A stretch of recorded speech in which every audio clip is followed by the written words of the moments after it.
Here's something most people will never truly understand about success. It isn't built in the moments that get attention. It's built in silence, in the unseen hours, in decisions no one applauds and no one even notices. While the world celebrates outcomes, the real work happens somewhere else, when it's inconvenient, repetitive, and nothing seems to be changing. That's where something deeper begins to form, something that doesn't rely on recognition to exist. The Stoics understood this long before success became something to display. Marcus Aurelius wrote to himself, not for an audience, but to stay aligned with who he chose to be when no one was watching. Because character isn't revealed in public, it's built in private. And whether you notice it or not, every quiet decision is shaping the person you will eventually become. The last time you chose comfort over effort didn't feel important. It didn't look like a turning point. It was small, almost invisible. A quiet decision made in a moment where no one would have known the difference. You told yourself it didn't matter, just this once. You'd make up for it later. And maybe nothing changed on the surface. Your life didn't fall apart. Your progress didn't disappear. Everything looked the same. But something shifted underneath, subtle, easy to ignore. And if you're not paying attention, you miss it completely. That shift has nothing to do with results. It has everything to do with how you see yourself. Because in that moment, you cast a vote. Not for success or failure, but for the kind of person you are becoming. These moments don't announce themselves. No warning, no consequence. They pass quietly, but they stack, one on top of another, until your identity is shaped by decisions you barely noticed making. It's easy to believe success is built through results. That's what the world reacts to. That's what gets measured. But results are delayed. They reflect something that has already been happening beneath the surface. Identity is different. It's being shaped right now, in real time, through what you do when nothing is expected of you. And this is where most people get it wrong. They wait until it counts to act like the person they want to be, without realizing it only counts because of what they've been doing when it didn't. There's something uncomfortable about accepting that, because it removes the illusion that you can separate who you are in private from who you are in public. It forces you to confront the possibility that the gap between where you are and where you want to be isn't created by lack of opportunity or lack of knowledge, but by the small, repeated decisions you've convinced yourself don't really matter. And once you see it, it becomes harder to ignore, because now every quiet moment carries weight, not in a dramatic way, but in a steady, undeniable way that builds over time. The Stoics saw this clearly. They didn't rely on validation because they knew how unstable it was. Instead, they focused on alignment, acting according to principle, whether anyone noticed or not. Not perfection, not intensity, consistency. Because the moment your behavior depends on being seen, you lose control over it. There's a quiet strength in acting the same way, whether someone is watching or not. It doesn't feel exciting, it doesn't bring immediate reward, but it builds something far more valuable: self-trust. Not the kind others give you, the kind you build yourself. And once that's there, everything changes. Decisions become simpler. You stop negotiating. You stop relying on how you feel. You act based on who you've proven yourself to be. That's why these small decisions matter more than they seem. Not because of their immediate impact, but because of what they reinforce. Every time you follow through, you strengthen the belief that you are someone who does what they say they will do. Every time you don't, you weaken it. And over time, that belief becomes your default. It shapes how you approach challenges, how you respond to discomfort, how you carry yourself in situations that actually matter. Waste no more time arguing what a good man should be. Be one. The line is simple, but it removes every excuse. No performance, no waiting, just action, because you don't become that person when it's visible. You become that person in the quiet moments where it would be easier not to. There's no dramatic beginning to this, no moment where everything suddenly changes, just small decisions, repeated, quietly, day by day, almost unnoticed. Until one day, it's no longer about what you're trying to become, it's simply who you are. If this way of thinking resonates with you, if you're trying to build something deeper than just results, then consider subscribing, not as a passive habit, but as a deliberate choice.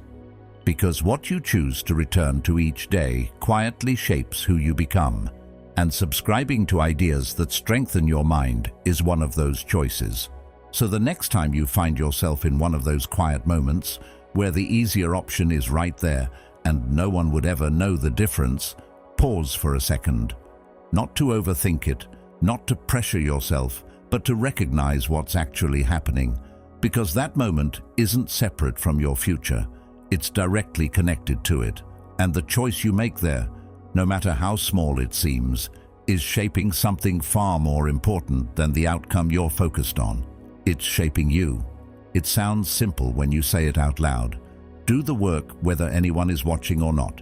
Stay consistent regardless of recognition. Build quietly and let the results speak later. But when it actually comes down to it, when the moment arrives and there's no pressure, no expectation, no eyes on you, something changes. The urgency disappears, the discipline softens, the clear intention you had earlier suddenly feels negotiable, and without even realizing it, you start drifting toward what's easier instead of what's necessary. That shift is not random. It's not a flaw in your character in the way most people think. It's a reflection of something deeper, something most people never take the time to examine closely. Because the truth is, a lot of what looks like discipline is actually performance.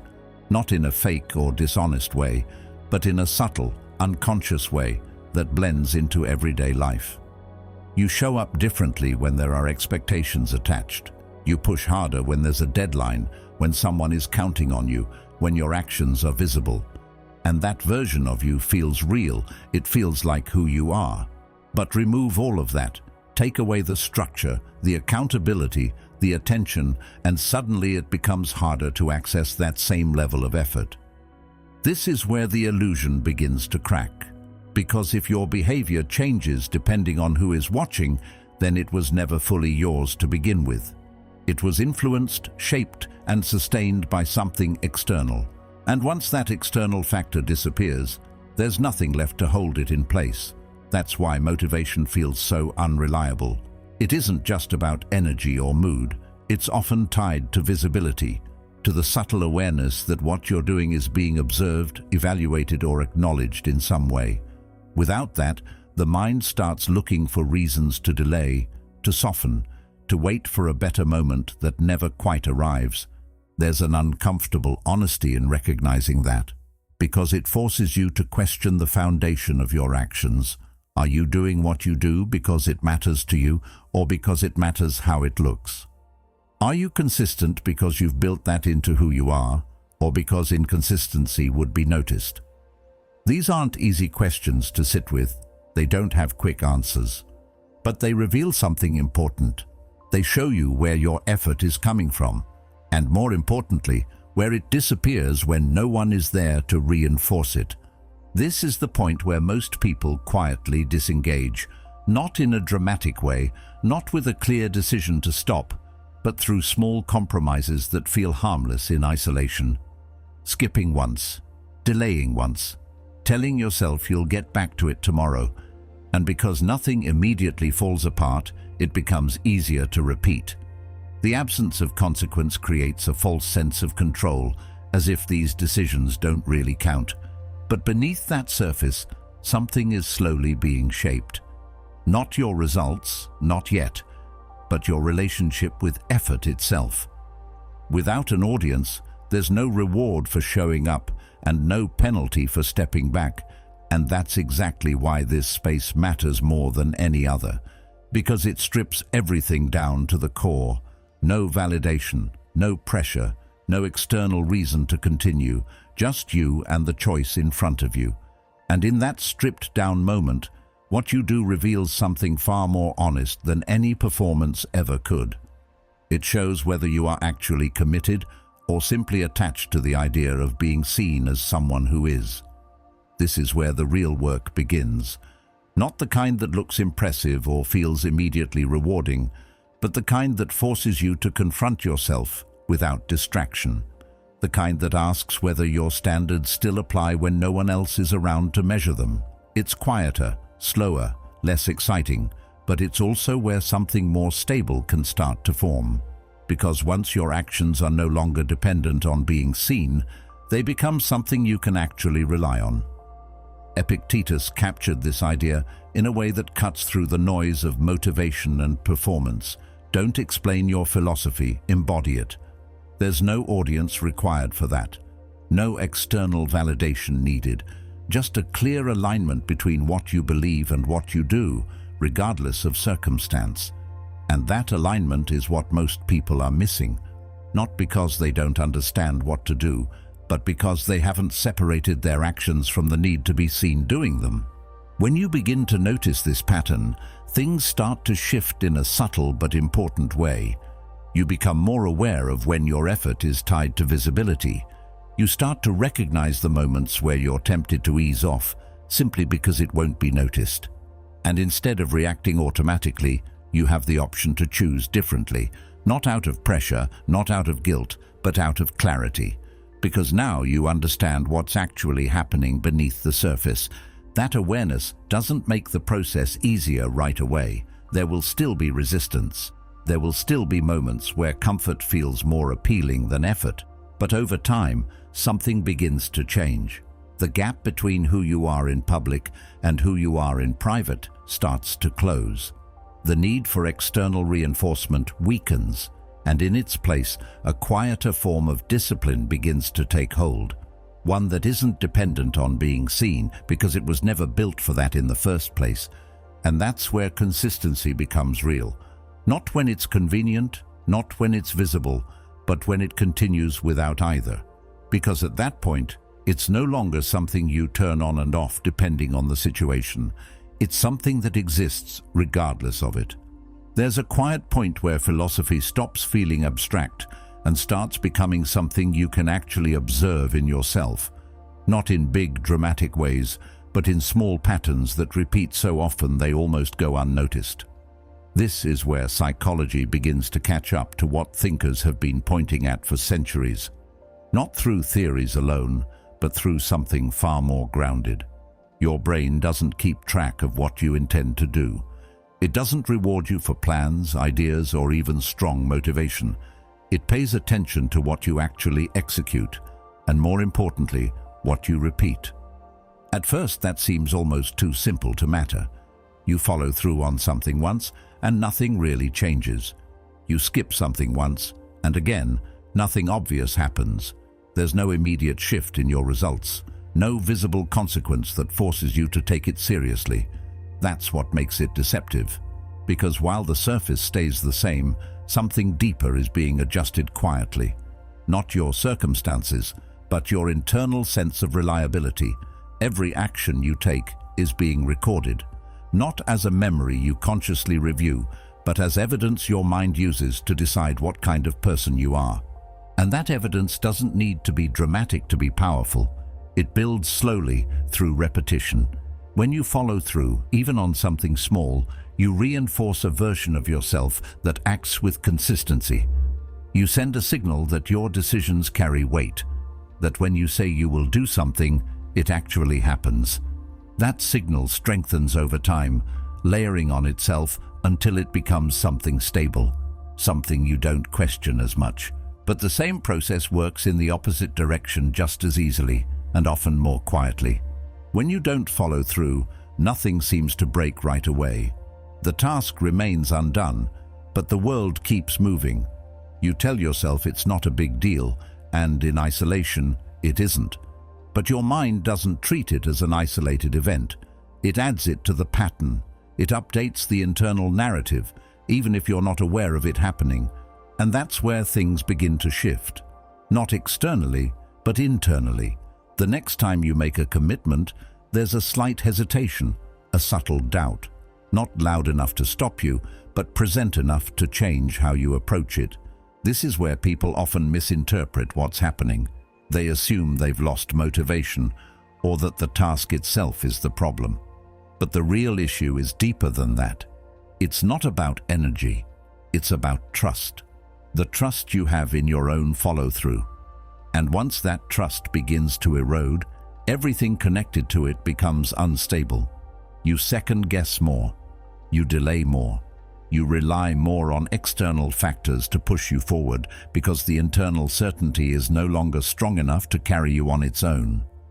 Carl Jung expressed this idea in a way that feels almost uncomfortable in its accuracy. You are what you do, not what you say you'll do. There's no room for interpretation there, no space to hide behind intention, just a direct reflection of reality, because at the end of the day, your identity is not shaped by what you plan or what you believe about yourself. It's shaped by what you consistently execute, especially when it would be easier not to. That's why this process is so easy to overlook and so difficult to correct once it gains momentum. It doesn't announce itself. It doesn't create obvious turning points. It just accumulates, quietly building a version of you that either trusts itself or questions itself. And the longer that pattern continues, the more it solidifies. Not as a conscious belief, but as something deeper, something that influences your behavior before you even have time to think about it. But this also means the process can be reversed in the same way it was created, not through a single decision or a sudden burst of effort, but through repeated action. Small, consistent follow-through that slowly rebuilds the evidence your mind relies on. It doesn't feel significant at first. It doesn't create immediate confidence. But over time, it begins to shift the pattern. The hesitation lessens, the doubt becomes quieter, and the version of you that once felt unreliable starts to change. It's not about perfection. It never was. Missing once doesn't define you, just like following through once doesn't transform you. What matters is what you repeat, what you return to, what you reinforce over time without needing it to be visible or impressive. Because that's what your mind is watching, that's what it's using to shape your identity. And once you understand that, the focus changes. It's no longer about trying to feel motivated enough to act. It's about acting in a way that rebuilds trust, one decision at a time, quietly, consistently, without needing immediate proof that it's working, because whether you see it or not, it is working. It's just happening in the same place it was always happening, in the background, shaping the version of you that will eventually feel natural to become.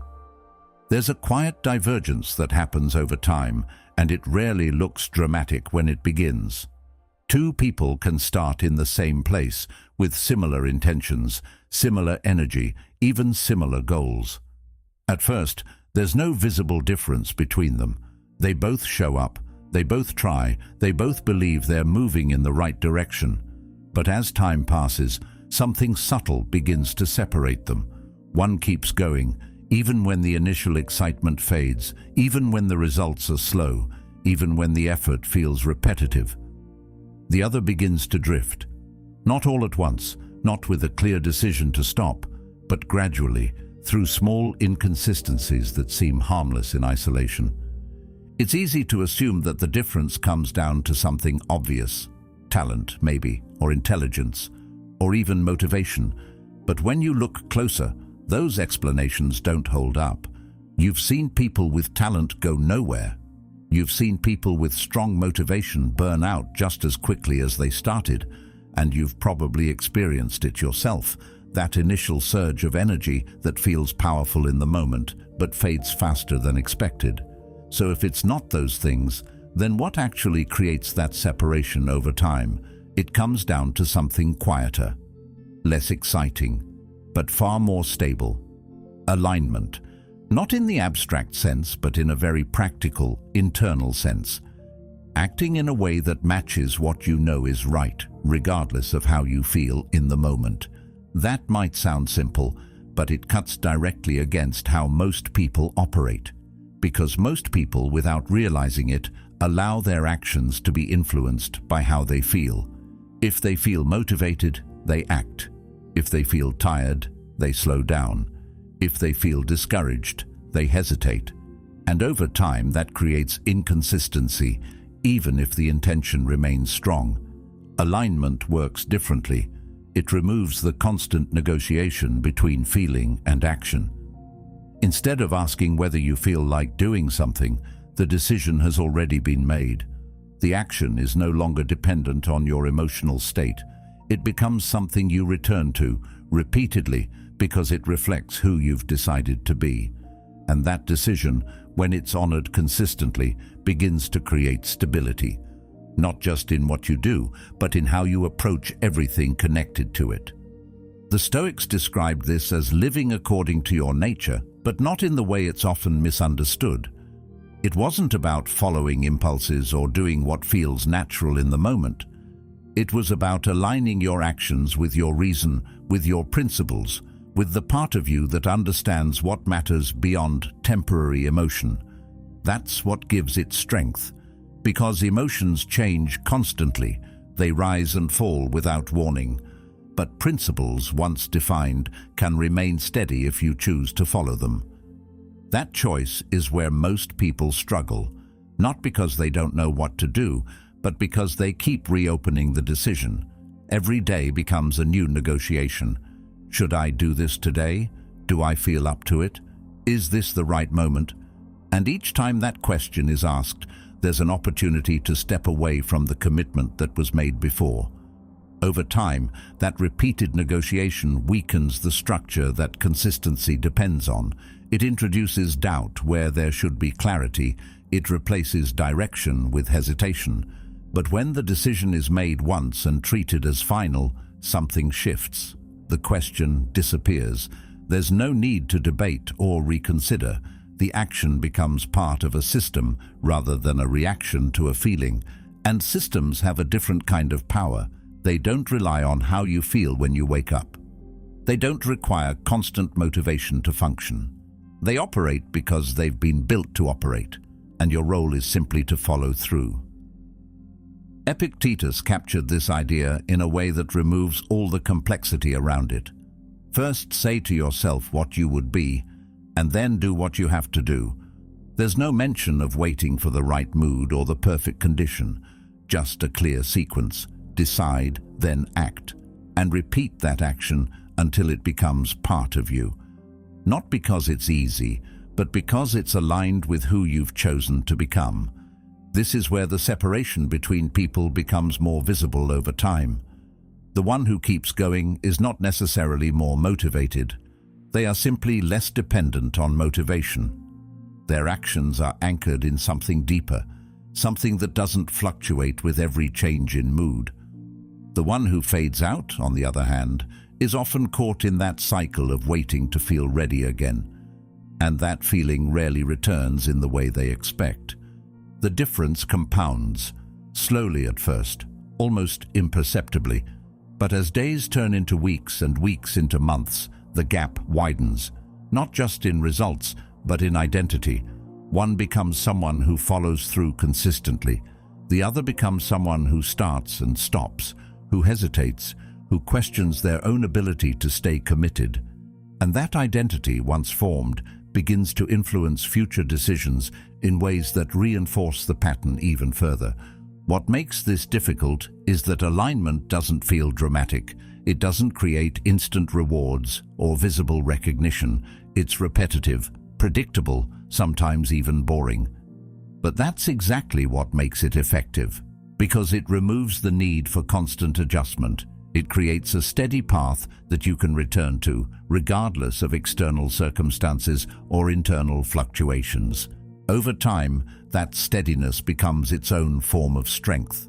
Not the kind that stands out immediately, but the kind that endures. The kind that allows you to continue when others slow down, to stay consistent when others lose direction, to build something that isn't easily disrupted by temporary changes in how you feel. And all of it traces back to a single decision. not made once in a moment of intensity, but made once and honored repeatedly, without needing to be reconsidered every time it becomes inconvenient. There comes a point where the clarity you once had starts to fade a little, not completely, but enough to make things feel heavier than they did before. The decision you made earlier still exists, but it doesn't carry the same energy. The effort you're putting in feels disconnected from anything tangible. You're still showing up, still doing what you said you would do, but there's a quiet question sitting in the background. It doesn't demand attention, but it lingers long enough to be noticed. You start wondering whether any of it is actually leading somewhere. Nothing obvious has gone wrong. There hasn't been a failure or a clear setback. It's more subtle than that. It's the absence of visible progress that begins to wear on you. You expected something to shift by now, some kind of sign, some indication that what you're doing is working, but instead, everything looks the same. The effort is there, the consistency is there, but the results haven't caught up yet. And that gap between action and outcome starts to feel uncomfortable in a way that's difficult to explain. This is the point where most people begin to slow down, not because they've lost the ability to continue, but because their certainty starts to weaken. They want reassurance. They want confirmation that the direction they chose was the right one. And without that confirmation, the mind begins to search for alternatives. Maybe there's a better approach. Maybe this isn't the right time. Maybe the effort isn't worth it after all. These thoughts don't appear suddenly. They build gradually, feeding off the silence left by the lack of visible results. Impatience disguises itself as logic in moments like this. It feels reasonable to question something that doesn't seem to be producing anything. It feels practical to adjust, to reconsider, to step back and reassess. But underneath that reasoning is something else entirely, a discomfort with not knowing, a resistance to continuing without proof. And that resistance, if left unchecked, slowly starts to influence your behavior. You hesitate more, you delay more. The consistency that once felt steady begins to loosen. The problem is not the questioning itself. Reflection has its place.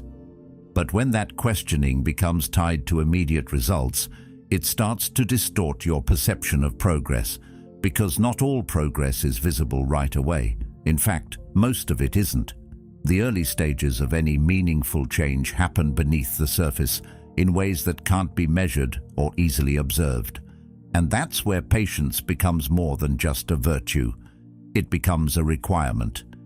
Think about how growth works in any natural process.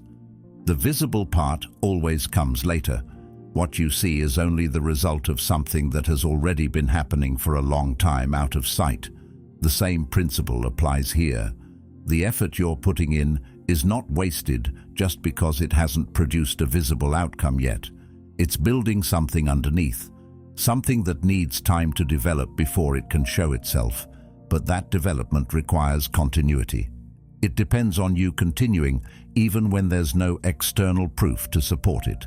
Seneca expressed this idea with a kind of clarity that cuts through the need for immediate validation. No great thing is created suddenly. There's a quiet weight to that statement. It removes the expectation of quick results and replaces it with something more grounded. A reminder that anything meaningful takes time to form, often longer than you would prefer. And that time isn't empty. It's where the real transformation is taking place. The difficulty is that you're being asked to trust a process you can't fully see yet, to continue investing effort without knowing exactly when it will pay off. And that goes against the way most people are conditioned to think. There's a strong pull toward immediate feedback, toward visible progress, toward something that confirms you're on the right path. Without that, it feels like you're moving blindly, and that feeling alone is enough to make many people stop. But stopping at this stage doesn't just pause progress, it interrupts it entirely, because the process you started depends on accumulation. Each day builds on the previous one. Each action reinforces what came before it. And when that sequence is broken, you don't just lose momentum. You lose the continuity that was allowing something deeper to take shape. The visible results you were waiting for were tied to that continuity, not just the individual actions. This is why persistence matters most when it feels least justified, not because the effort becomes more important, but because your perception of it becomes less reliable. You can't depend on how it feels to guide you at this stage. You have to rely on the decision you made earlier, the one that wasn't influenced by impatience or uncertainty, the one that was based on understanding rather than emotion. Over time, if that consistency is maintained, something begins to shift. Not suddenly, not dramatically, but enough to be noticed. The results that once felt distant start to appear, slowly at first, then more clearly. And when they do, they often feel almost disconnected from the effort that created them. Because the effort was happening long before the outcome became visible. That's the part most people miss. They assume the visible change is the beginning, when it's actually the result of everything that came before it. And by the time it appears, the real work has already been done. Quietly, consistently, without recognition, in the exact moments where it felt like nothing was happening at all. At some point, the focus shifts away from what you are doing and settles into something more personal, more demanding. It's no longer about whether the effort makes sense or whether the results are visible yet. It becomes about whether you can continue without being seen, without being reassured, without being rewarded in any obvious way. That's where the real question begins to take shape. Not loudly, not in a way that forces an immediate answer, but quietly, in the background of your actions. Can you keep going when there's no immediate validation to hold on to? That question doesn't test your ability. It tests your relationship with effort itself, because when validation is present, it's easier to move forward. There's feedback, there's recognition. Even subtle acknowledgement can create enough momentum to keep you engaged. But when all of that is removed, when the work exists in isolation, something else has to take its place. And for most people, there isn't anything there yet. That's why consistency starts to break down in private, not because the task becomes harder, but because the external reinforcement that once supported it is no longer available. What remains in that space is just you and your decision. No audience, no confirmation, no signal telling you that you're on the right track. And that absence can feel heavier than expected. It creates a kind of silence that forces you to confront the nature of your commitment. Are you acting because it aligns with who you are becoming, or because it once felt rewarding to be seen doing it? Without the external layer, the difference becomes clear.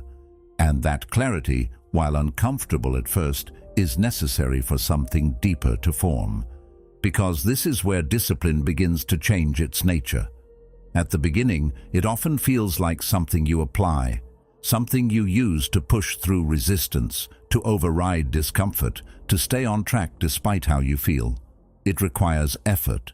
It feels active, almost forceful at times. But if it's maintained long enough, especially in the absence of validation, it starts to shift. It becomes quieter, less dependent on effort, more integrated into how you operate. This shift doesn't happen all at once. It builds gradually, in the same way everything else in this process builds. Each time you follow through without needing recognition, you reinforce something new.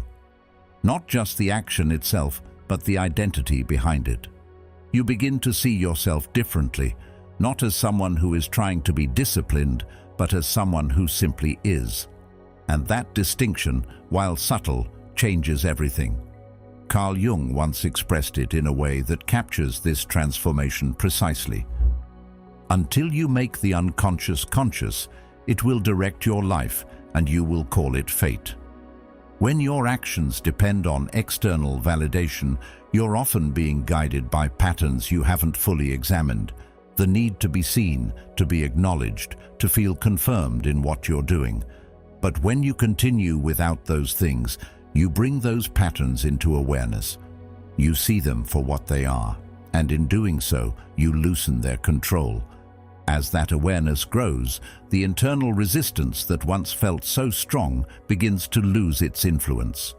Not because it disappears entirely, but because it no longer dictates your actions. You notice it, but you don't respond to it in the same way. The negotiation that used to happen, should I do this now, should I wait, does this matter today, starts to fade. Not because the questions are answered every time, but because they stop being relevant. The decision has already been made, and it no longer needs to be revisited. That's when things begin to feel different, not externally, not in a way that others immediately notice, but internally. The effort becomes more stable. The fluctuations in motivation have less impact. You're no longer relying on how you feel to determine what you do. Instead, your actions follow a pattern that has been reinforced enough times to feel natural. Not easy, but natural. There's a difference between those two.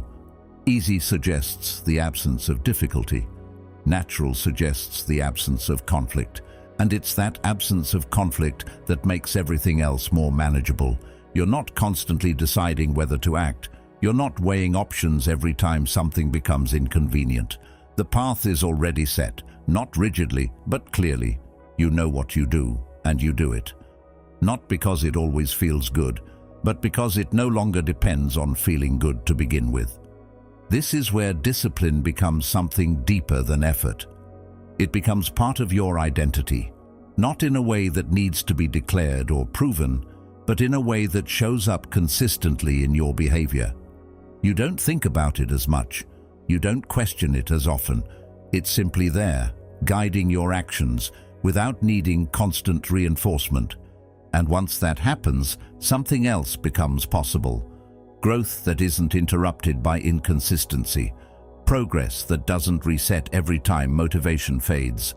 A sense of direction that isn't dependent on external conditions. It's not dramatic. It doesn't create immediate transformation, but it creates stability. And that stability allows everything else to build on top of it. The need for validation doesn't disappear entirely, but it becomes less central. It stops being the driving force behind your actions, and in its place, something quieter takes over. A steady commitment that doesn't require attention to exist. A way of operating that continues regardless of whether it's noticed. That's the space where real change begins to take hold. Not because it's visible, but because it's consistent. And that consistency, once established, becomes something you no longer have to chase. It becomes something you carry with you, quietly shaping everything you do, especially in the moments where no one else is watching. Something unexpected begins to happen once your actions stop depending on being seen. It doesn't arrive suddenly, and it doesn't announce itself in a dramatic way, but over time, the world around you starts to respond differently. Not because you demanded attention or tried to stand out, but because something about your behavior has changed in a way that people can feel, even if they can't fully explain it. There's a steadiness to it, a kind of quiet consistency that doesn't fluctuate with circumstances, and that alone begins to separate you from the noise. At first, the change is subtle. People might not say anything directly, but they notice patterns. You show up when you say you will. You follow through without needing reminders. You don't rely on bursts of energy that fade after a few days. Instead, there's a rhythm to what you do. Predictable in the best sense of the word.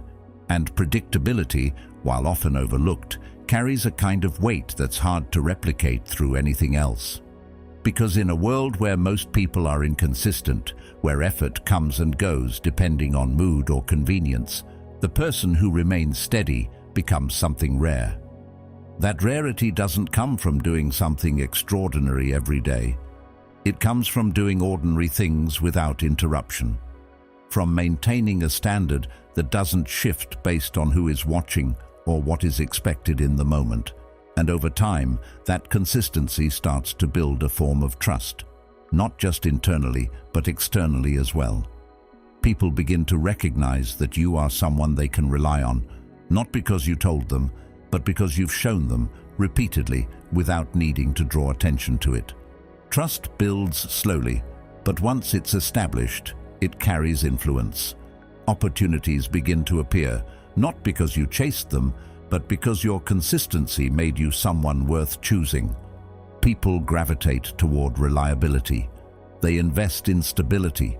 They prefer to work with those who don't need constant oversight, who don't require external pressure to perform. And without ever trying to position yourself in that way, you begin to fit into that role naturally. What's interesting is that by the time this shift becomes noticeable, your focus has already changed. You're no longer acting for recognition. You're no longer measuring your progress based on how others respond to it. The external validation that once felt important has lost its hold, not because it disappeared, but because something more grounded has taken its place, something that doesn't depend on feedback to exist. That something is self-respect. And it's built in a way that can't be replicated through praise or acknowledgement. It comes from knowing that you've followed through when it would have been easier not to, that you've maintained your standard even when there was no consequence for lowering it, that you've acted in alignment with what you decided mattered, regardless of whether anyone else noticed, and that knowledge creates a kind of internal stability that external validation can't provide. Seneca captured this idea in a way that feels almost understated, given how powerful it is. If you wish to be loved, love. Applied here, it extends beyond relationships. If you wish to be respected, act in a way that earns your own respect first. Because the way you treat your own commitments sets the tone for how everything else unfolds. And once that internal standard is established, it begins to reflect outward without you needing to force it. There's a shift in how you carry yourself when that happens, not in a visible, performative way, but in something more subtle. Your decisions become more direct. Your actions become more consistent. You don't second-guess as much because you're no longer relying on external input to guide you, and that clarity, even if it's not consciously recognized by others, changes how they respond to you. It creates a sense of reliability that people are naturally drawn to. But the most important part of this shift is that it no longer feels like something you need. The attention, the recognition, the acknowledgement, they become secondary.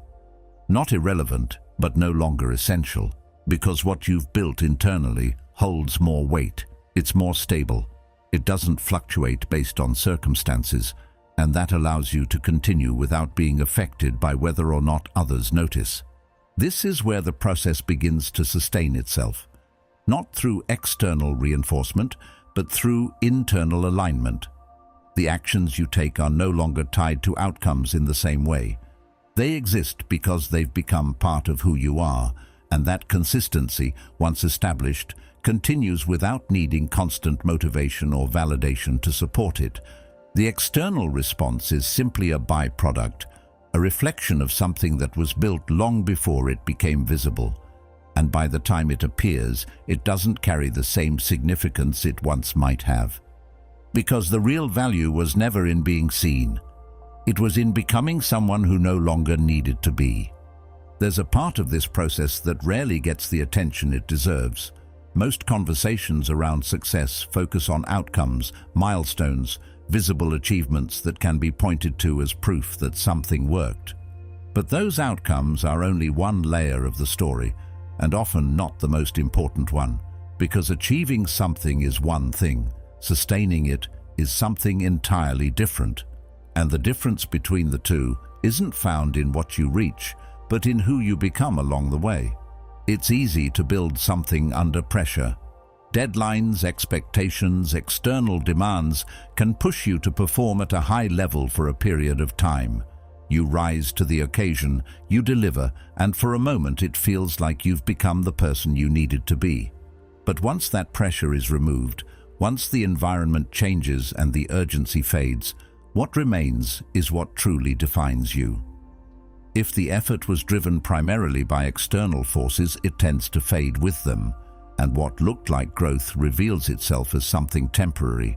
That's why sustainability matters more than intensity, because intensity can produce results, but it can't always maintain them.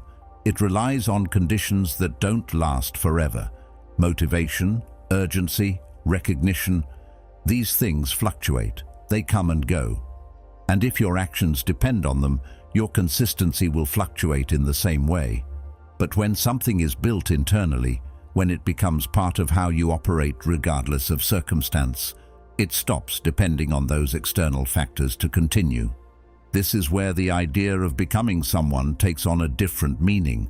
It's not about adopting an identity for the sake of appearance or aligning yourself with a label that sounds appealing. It's about developing a way of operating that holds steady even when nothing is pushing you to maintain it. Someone who shows up the same way, whether the moment is significant or completely ordinary. Someone who doesn't need to be reminded, doesn't need to be watched, doesn't need to be validated to continue.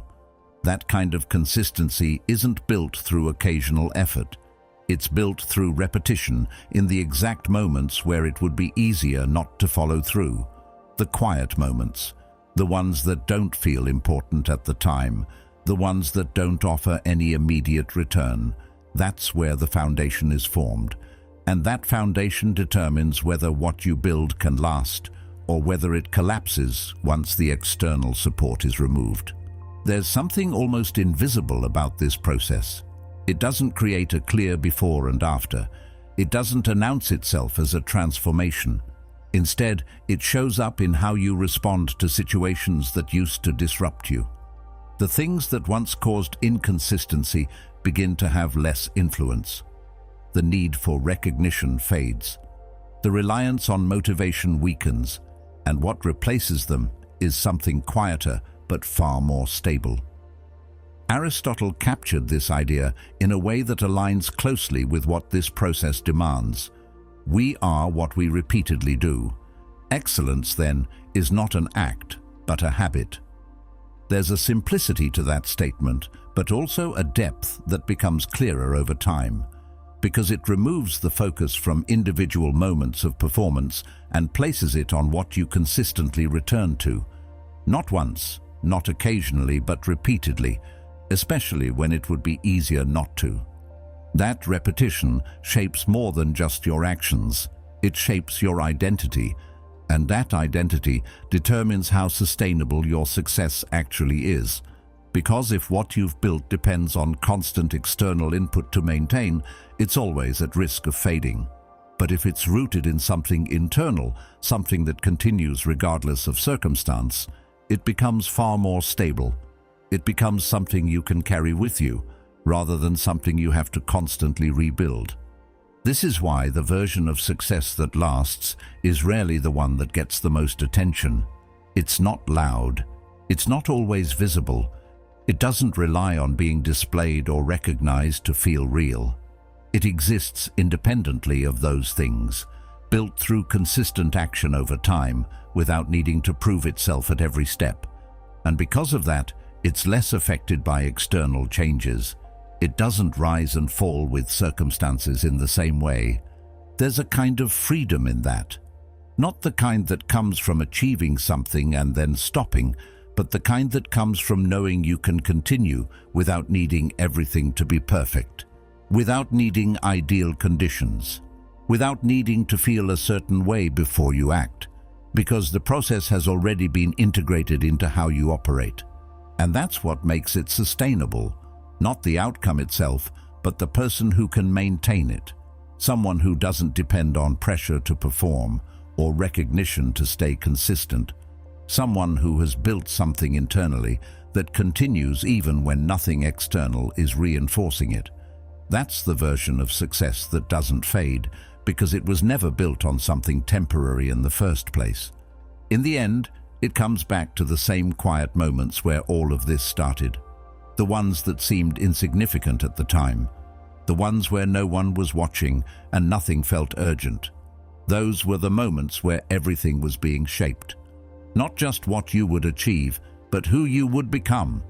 And that's what determines whether what you build can truly last. In the end, it was never about the moment the world sees you. It was about every moment it didn't. Every quiet decision.